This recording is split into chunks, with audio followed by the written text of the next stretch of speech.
Hi guys, आप लोगों का मेरे YouTube चैनल में स्वागत है। जो कि मेरा ये फर्स्ट ब्लॉग है।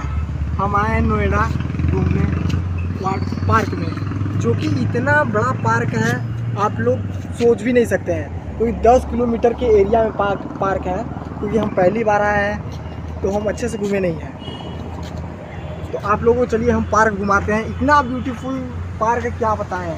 इतना अच्छा पार्क है कि आप लोग देख भी नहीं सकते हैं। क्योंकि ये पड़ता है नोएडा सेक्टर 91 में पड़ता है। आप लोग आके देख सकते हैं। बहुत बड़ा पार्क है। आप लोग घूमते घूमते आप लोगों का घूमते घूमते पैर तक दर्द करने लगेगा, लेकिन आप लोग देख नहीं पाएंगे। आप लोग गाइस अभी बहुत बड़ा पार्क है। उधर भी है, उधर भी है पूरा। अभी इधर भी अभी तो फिलहाल हम आए हैं पार्क में, अभी पूरा घूमे नहीं है।